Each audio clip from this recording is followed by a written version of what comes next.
రంగారెడ్డి పట్టణంలోని 35వ వార్డు ప్రశాంత్ నగర్ కాలనీలో శ్రీ సంజీవని హనుమాన్ ఆలయ కమిటీ ఆధ్వర్యంలో ప్రతిష్ఠింపబడిన వినాయక విగ్రహం వద్ద 3వ రోజు శ్రీ వినాయక పూజ కౌన్సిలర్ జీవి వీణ శ్రీనివాస్ రావు దంపతుల చేతుల మీదుగా వైభవంగా నిర్వహించారు.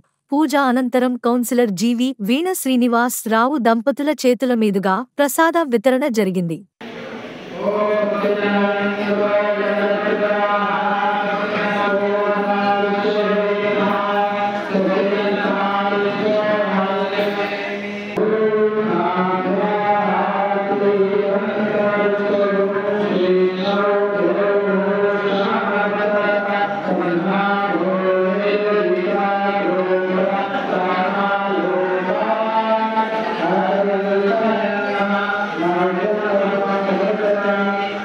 ఈ కార్యక్రమంలో ఆలయ కమిటీ సభ్యులు ప్రభాకర్, మనోహర్, గోవింద గౌడ్, రవీందర్ రెడ్డి, శోభన్, శ్రీనివాస్, ఆనంద్ తో పాటు యువకులు సాయి, శ్రీకర్, బాబు, వైభవ్, మహిళలు, కాలనీవాసులు, కాలనీ పెద్దలు మరియు సభ్యులు పాల్గొన్నారు.